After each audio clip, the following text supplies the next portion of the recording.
আজকে 26শে মার্চ আর আমরা এখন রায়গঞ্জ থেকে বেরিয়ে পড়লাম।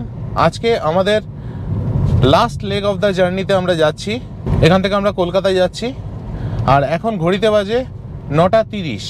এখন হোটেল থেকে বেরিয়ে আমরা রায়গঞ্জের মধ্যে দিয়ে যাচ্ছি আর খানিকটা গেলেই আমরা ন্যাশনাল হাইওয়ে কানেক্ট করব। তো এই জার্নিটা এই রায়গঞ্জের মধ্যিখান দিয়ে যাতায়াত করতে 20 মিনিট থেকে 25 মিনিট মতো লাগে। আর রায়গঞ্জ বাইপাসটা হয়ে গেলে অনেক সুবিধা হবে লোকজনের, শহরের ভেতরে এই জ্যামে আর পড়তে হবে না। এখান থেকে আমরা ন্যাশনাল হাইওয়েতে পড়লাম আর এই যে ডান দিকে কাজ হচ্ছে রাস্তাটার, এটা হচ্ছে রায়গঞ্জ বাইপাস। আজকে রায়গঞ্জ থেকে নিউ টাউনে আমাদের বাড়ির দূরত্ব হচ্ছে এক্স্যাক্টলি 400 কিলোমিটার আর গুগল ম্যাপস অনুযায়ী সময় লাগবে 9 ঘন্টা 30 মিনিটের মতো। আর আজকের এই ভিডিওটা আপনারা দেখতে থাকুন। ভিডিওর শেষে আমাদের এই ট্রিপে কোন কোন হেডসের আন্ডারে কত খরচা হলো, টোটাল কত খরচা হলো, সমস্ত তথ্য আমি শেয়ার করব, যাতে ভবিষ্যতে আপনাদের এই ট্রিপটা প্ল্যান করতে অনেক সুবিধা হয়। রায়গঞ্জ থেকে মালদার দিকে যে রাস্তাটা যাচ্ছে ন্যাশনাল হাইওয়ে, সেটা কিন্তু অসাধারণ রাস্তা। যেরকম আপনারা দেখতে পাচ্ছেন, কোনো গর্ত নেই, প্যাচওয়ার্ক নেই, একদম স্মুথ অ্যান্ড বাটারি রোড বলতে যাকে বোঝায় এক্স্যাক্টলি সেই রাস্তা। আমার গাড়িতে ক্রুজ কন্ট্রোল নেই, কিন্তু যাদের গাড়িতে ক্রুজ কন্ট্রোল আছে নিশ্চিন্তে ক্রুজে দিয়ে বসে থাকা যায়। কিছু কিছু জায়গায় অবশ্যই ব্যারিকেড আছে, ওখানে ম্যানুয়াল কন্ট্রোল নিয়ে নিতে হবে, কিন্তু তাছাড়া কিন্তু এই রকম স্টেজগুলোতে অনায়াসে গাড়ি আপনি ক্রুজে দিয়ে চালাতে পারবেন। এটা আজকে আমাদের জন্য প্রথম টোল প্লাজা।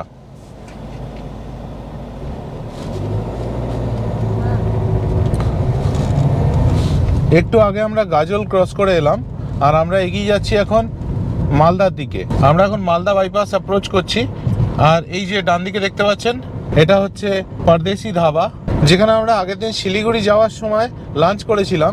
কিন্তু এখন ঘড়িতে বাজে 10:40 আর এখন লাঞ্চের সময় হয়নি। তো আমরা এগিয়ে যাচ্ছি, দেখা যাক রাস্তায় কখন কোথায় কি ভালো জায়গা পাই, সেখানে লাঞ্চ করব। আমরা এখন একটা ক্রসিংয়ে দাঁড়িয়ে রয়েছি। এখান থেকে ডান দিকে মালদা টাউন চলে যাচ্ছে আর আমরা সোজা চলে যাব, সোজা হচ্ছে মালদা বাইপাস। এই আমরা উঠে পড়লাম মালদা বাইপাসে।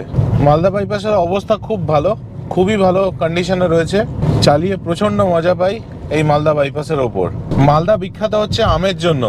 আপনারা যদি এদিকে দেখেন, চারিদিকে দেখুন আম গাছে ভর্তি, রাস্তার এপাশে অ্যাজ ওয়েল অ্যাজ রাস্তার ওপাশে।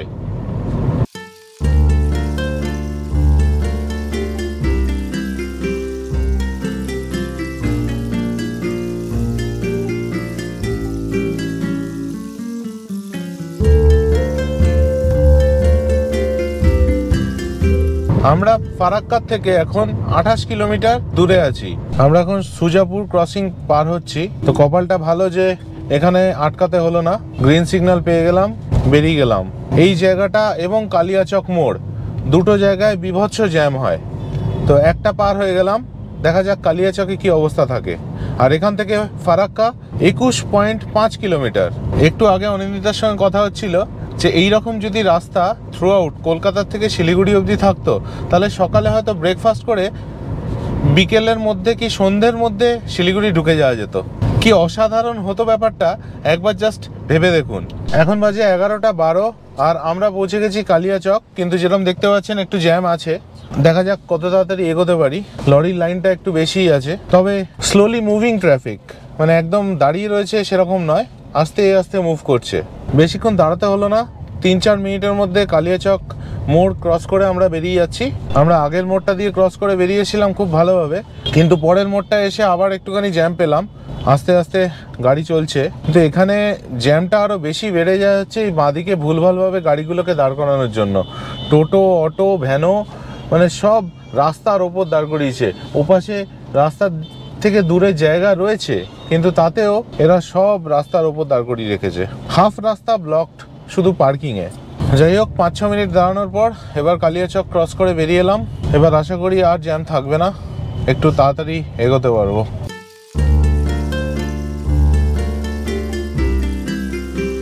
এখন গাড়িতে টেম্পারেচার দেখাচ্ছে 32 ডিগ্রি সেন্টিগ্রেড। খালি ভাবছি যে কালকে কোথায় ছিলাম, 10 ডিগ্রি সেন্টিগ্রেডে শুরু করেছিলাম কালকে জার্নি, আর এখন আজকে 32 ডিগ্রি সেন্টিগ্রেড। কতটা ডিফারেন্স ইন টেম্পারেচার। আমরা এখন এসে পৌঁছে গেলাম ফারাক্কা ড্যামের ওপর। এই পাশে দেখুন জলের লেভেলটা কোথায়, জল ধরে রাখা আছে ড্যামে আর জলের লেভেলটা অনেক উঁচুতে। আর ঠিক উল্টো দিকে জলের লেভেলটা অনেক নিচে। আর ওপাশে একটা নতুন ব্রিজও তৈরি হচ্ছে, যেটা তৈরি হয়ে গেলে এই ব্যারেজের ওপরে ট্রাফিক মুভমেন্ট অনেক ফাস্ট হয়ে যাবে। ইনফ্যাক্ট পুরো ট্রাফিকটাই ডাইভার্ট হয়ে যাবে ওই ব্রিজের ওপর। তো এই ব্যারেজের ওপর যে ট্রাফিকের চাপটা, গাড়ির চাপটা, সেটা থাকবে না।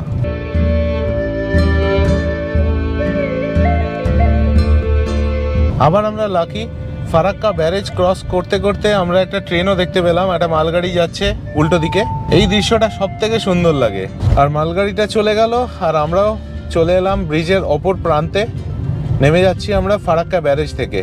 এখন বাজে 11:35 আর আমরা এই জাস্ট ফারাক্কা ব্যারেজ ক্রস করলাম। আজকে সকালে আমরা রায়গঞ্জ ট্যুরিস্ট লজ থেকে জার্নি শুরু করেছিলাম 9:30 মিনিটে। ঠিক 2 ঘন্টা 5 মিনিটে আমরা ফারাক্কা পৌঁছে গেছি।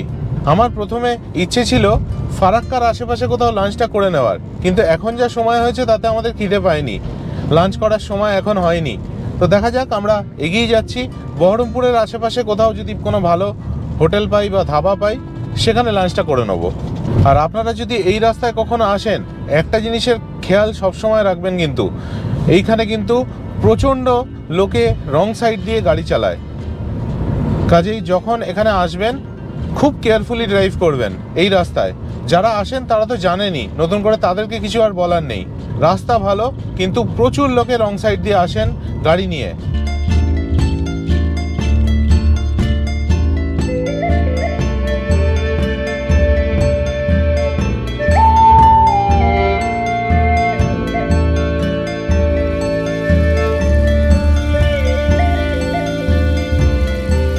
এখন আমরা মোরগ্রামের মোড়টায় চলে এসেছি। এই রাস্তা দিয়ে আমরা সোজা চলে যাব বহরমপুরের দিকে। আর ডান দিকে গেলে বোলপুর, রামপুরহাট, ডান দিক দিয়ে চলে যাওয়া যায়। আর এখান থেকে কলকাতার ডিস্টেন্স 230 কিলোমিটার। আর এখান থেকে 38 কিলোমিটার হচ্ছে বহরমপুর বাইপাস। এই আমরা চলে এলাম এবার বহরমপুর বাইপাস। লেফটে যেটা চলে যাচ্ছে সেটা হচ্ছে বহরমপুর টাউন। আর এই আমরা ঢুকে গেলাম বহরমপুর বাইপাসে। এই উঠে গেলাম আমরা বহরমপুর বাইপাস। কিছুদিন আগে পর্যন্ত এই বহরমপুর বাইপাসের কিছুটা অংশে কাজ হচ্ছিল, তাই ডাইভারশন ছিল, একটা রাস্তা দিয়েই আপ অ্যান্ড ডাউন হচ্ছিল। এখন কিন্তু সেরকম কিছু নেই, এখন দুটো সাইডই খুলে দেওয়া হয়েছে এবং এই রাস্তা খুবই ভালো রাস্তা, খুবই সুন্দর উন্নত মানের রাস্তা। সময় প্রচুর বেঁচে যাচ্ছে। বহরমপুর শহরের মধ্যে দিয়ে গেলে যতটা সময় লাগতো তার থেকে অনেক কম সময় পুরো শহরটাকে বাইপাস করে এগিয়ে যাওয়া যাচ্ছে।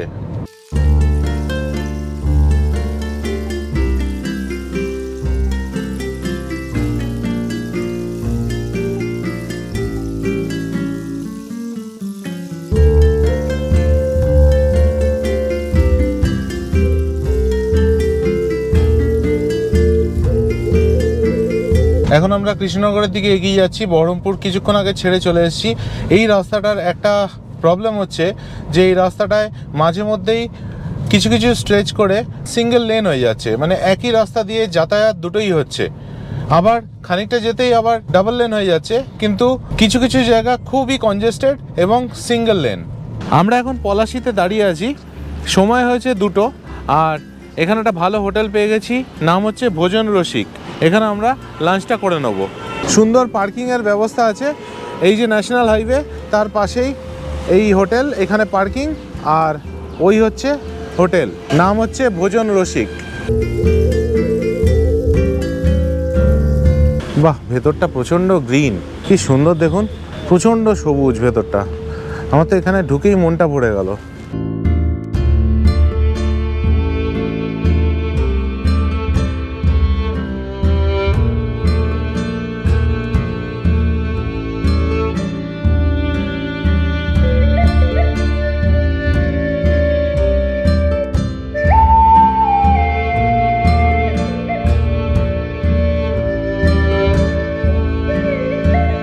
আজকে লাঞ্চে আমরা নিলাম চিকেন বিরিয়ানি সাথে রায়তা। গোগল আর টিনটিনের জন্য নিলাম মাছ ভাজা, ডাল আর ভাত, আর নিলাম স্যালাড। এখন বাজে 3:20 আর আমাদের এখানে লাঞ্চ হয়ে গেছে। এখন আমরা বেরিয়ে যাব। আর এখানে আমাদের বিল হলো 570 টাকা। আর খাবারের ব্যাপারে বলে দিই, অসাধারণ খাবার। আপনারা এই রাস্তা দিয়ে কোথাও গেলে এখানে কিন্তু আসতে পারেন। নামটা মনে রাখবেন, ভোজন রসিক। এখানে এসে খাবেন, দুর্দান্ত খাওয়ার দাওয়া, দুর্দান্ত এদের ব্যবহার, অসাধারণ একটা অভিজ্ঞতা হলো এখানে। চলুন এবার যাওয়া যাক, তাহলে কলকাতার দিকে এগোনো যাক। আমরা যেদিন শিলিগুড়ি গিয়েছিলাম সেদিন পরদেশি ধাবায় আমাদের এক্সটেন্ডেড ফ্যামিলির একজন সদস্য অনিকবাবুর সঙ্গে দেখা হয়। তো অনিকবাবু আমাকে সাজেস্ট করলেন যে কল্যাণীর রাস্তাটা দিয়ে যেতে। তো আমার জন্য একটা নতুন রাস্তা হবে, আর তাছাড়া রাস্তাটা ভালো, সেটা উনি সাজেস্ট করলেন। তো আমি তখন বললাম যে ফেরার সময় আমি ট্রাই করব কল্যাণী হয়ে যাওয়া, মানে এখান থেকে কৃষ্ণনগর রানাঘাট হয়ে কল্যাণী হয়ে তারপর কল্যাণী এক্সপ্রেসওয়ে দিয়ে আমরা গিয়ে বিরাটি দিয়ে বেরোবো। তো চলুন যাওয়া যাক কল্যাণী এক্সপ্রেসওয়ে দিয়ে কলকাতা। এখন আমরা বেথুয়াদাহরি ক্রস করে যাচ্ছি। আর যেমন দেখতে পাচ্ছেন এই ফ্লাইওভারটা দুর্দান্ত লাগে আমার। দুদিকে নিচে গাছ আর ঠিক তার মাঝখান দিয়ে এরকম সুন্দর একটা ফ্লাইওভার চলে যাচ্ছে। যতবার যাই এখান দিয়ে আমার অসাধারণ লাগে এই স্ট্রেচ অফ দ্য রোডটাকে। এখান থেকে কলকাতা আর 115 কিলোমিটার। আর আমরা কৃষ্ণনগরের একদম কাছে চলে এসেছি। আর একটু পরেই একটা রাস্তা ডান দিকে চলে যাবে, যেটা ওই মগরার রাস্তাটা চলে যাবে। আর সেটা আমরা এখন যাব না, আমরা সোজা চলে যাব টুয়ার্ডস রানাঘাট। রানাঘাট ক্রস করে হরিণঘাটা থেকে আমরা ডান দিকে বেঁকবো টুয়ার্ডস কল্যাণী, তারপর কল্যাণী এক্সপ্রেসওয়ে আমরা ধরবো। এই জায়গাটায় আগেরবার যখন এসেছিলাম কাজ চলছিল, এই রাস্তাগুলো তখনও তৈরি হয়নি, তখন ওই ডাইভারশন করে করে গেছিলাম। আর এখন দেখুন কী সুন্দর রাস্তা তৈরি করে দিয়েছে, একদম ঝাঁচকচকে রাস্তা, চওড়া রাস্তা এবং স্মুথ রাস্তা।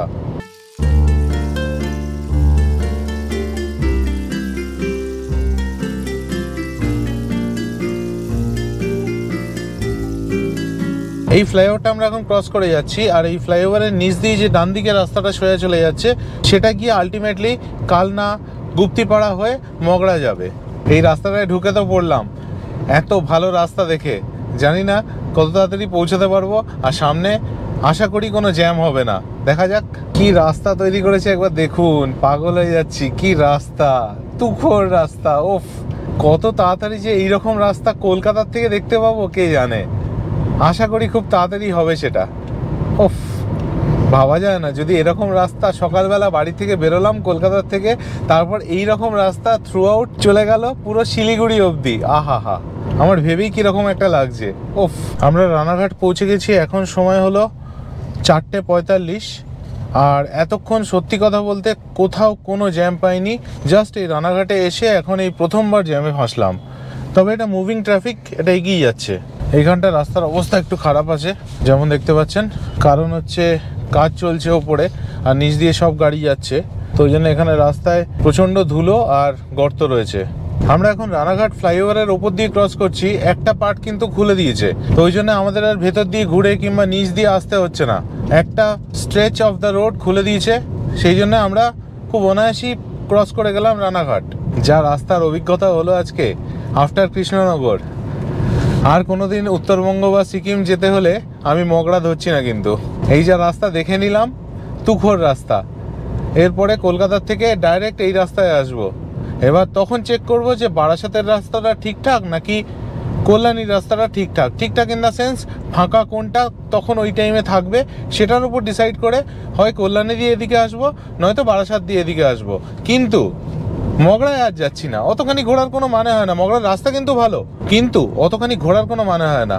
আমরা আমাদের প্ল্যানে একটু চেঞ্জ করলাম। এই যে বাঁদিকে রাস্তাটা চলে যাচ্ছে দেখছেন, এই দিক দিয়ে সোজা গিয়ে ডান দিকে ঘুরে গেলে কল্যাণী, আর ওখান থেকে কল্যাণী এক্সপ্রেসওয়ে। কিন্তু আমরা এখন যে চেঞ্জটা করলাম সেটা হচ্ছে কল্যাণী এক্সপ্রেসওয়ে ধরবো না, আমরা বারাসাত মধ্যমগ্রাম হয়ে বেরিয়ে যাব। তার কারণটা বলে দিই, অনিন্দিতা পিছনে বসে ম্যাপে চেক করলো, দেখলো রাস্তা পুরো নীল আছে, কোথাও কোনো রেড প্যাচেস নেই, তার মানে খালি আছে রাস্তা। কল্যাণী দিয়ে আর ঘুরে যাব না, আমরা বারাসাত মধ্যমগ্রাম হয়ে বেরিয়ে যাব কলকাতার দিকে। কল্যাণী এক্সপ্রেসওয়ে দিয়ে গেলে একটুখানি আধ ঘন্টার মতো বেশি লাগতো। তো আমরা আর কল্যাণীর দিকে ঘুরলাম না, আমরা এখন বারাসাত মধ্যমগ্রাম হয়ে নিউ টাউনে আমাদের বাড়িতে যাব। আর কিছুটা আসার পরে ডাবল লেন রোড শেষ হয়ে গেল এবং সিঙ্গেল লেন রোড শুরু হলো। তবে এই রাস্তার কিন্তু কোয়ালিটি ভালো, সিঙ্গেল লেন বলে একটু আস্তে চালাতে হচ্ছে, কারণ একই রাস্তা দিয়ে গাড়ি আসছেও আবার যাচ্ছেও, কিন্তু রাস্তার কোয়ালিটি কিন্তু খুব ভালো। আমরা বেশ তাড়াতাড়ি চলে এলাম মধ্যমগ্রাম। এই জাস্ট মধ্যমগ্রাম ক্রস করে বেরিয়ে এলাম। বারাসাতেও জ্যাম পাইনি, মধ্যমগ্রামেও জ্যাম পেলাম না। এই ট্রিপে আমরা টোটাল 1310 কিলোমিটার ড্রাইভ করেছি আর আমাদের গাড়ির মাইলেজ হয়েছে 19 কিলোমিটার পার লিটার। আমরা বাড়ি পৌঁছালাম 6:50-এ। এবার স্ক্রিনে আমি দিয়ে দিলাম এই ট্রিপে কোন কোন হেডসের আন্ডারে আমাদের কত খরচা হলো আর টোটাল কত খরচা হলো। ভিডিওটা যদি ভালো লাগে তাহলে প্লিজ আমার YouTube channel travel with tags subscribe করবেন। ভালো থাকবেন।